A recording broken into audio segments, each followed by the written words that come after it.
After 4 straight losses to the Longhorns, this was the year the Red Raiders should have matched up well with Texas, but with the loss of cornerback Cornelius Douglas and nickelback Trey Porter this week, that left for a very depleted secondary.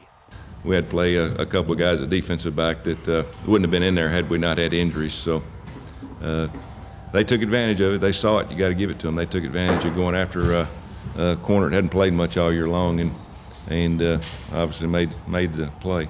Officiating was also a hot button in today's game, especially on this play in the second quarter. Seth Deggy going out of bounds, gets hit. A flag would be thrown, but the penalty waved off. Coach Tuberville fuming before the half. Did you ever get any satisfaction with any of those conversations? Nah, you never get anything out of that. And then we get the holding on the 1 yard line. We got one last year about the same spot, the same team. So I better not comment on those.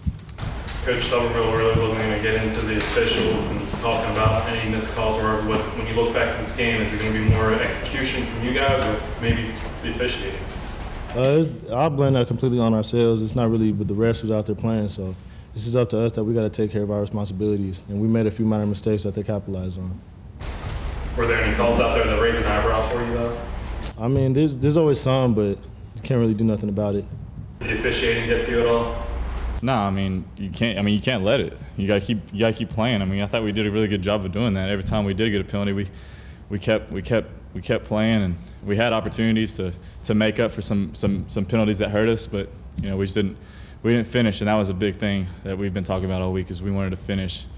And then in the red zone we had opportunities, we didn't finish, and then at the end of the game we had an opportunity and we didn't finish.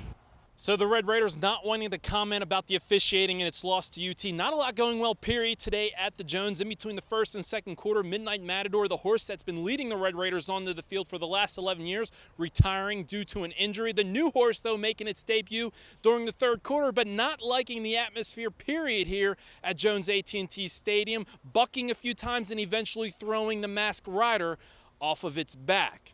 As for the Red Raiders, they're going to have to get back on the horse because they are now 6-3 after losing to the Longhorns 31-22. Next up, Kansas, right here next Saturday at 11 a.m. With the Red Raiders here at Jones AT&T Stadium, Rob Brennan for 1340thefan.com.